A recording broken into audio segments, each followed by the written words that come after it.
asante sana kwa binti wao wanasema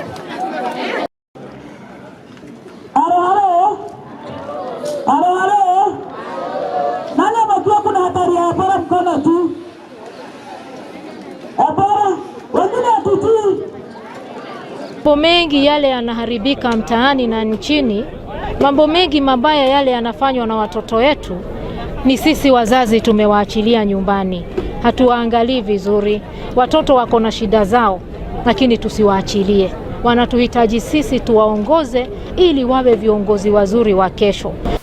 Mũrimũ wa Ebola nĩ mũrimũ andũ metigĩrĩte mũno thĩinĩ wa thĩ yothe, na hĩndĩ ĩrĩa tũkũigua atĩ Kenya nĩyo ĩcagũrĩtwo atĩ yũke ĩthondekwo facility ĩrĩa arwaru a mũrimũ wa Ebola marĩthondekagĩrwo, nĩ tũkũigua twĩna ihoru inene mũno ithuĩ ta aikari a Kenya, nĩ tondũ tũtiramenya mĩbango ĩrĩa ĩthondeketwo ĩrĩa ĩgũtũma tũkorwo tũkĩheo guarantee ya ũgitĩri atĩ ona andũ acio marehwo gũthondekerwo thĩinĩ wa bũrũri wa Kenya, ũndũ ũcio ndũkauma thĩinĩ wa kũndũ kũu, tondũ tũtingĩenda gũtuĩke atĩ facility ĩyo no ĩthondekwo ĩcoke ĩtuĩke atĩ nĩ ĩgũkorwo ĩrĩ ũgwati thĩinĩ wa mĩtũrĩre ya mũingĩ gũkũ thĩinĩ wa bũrũri wa Kenya.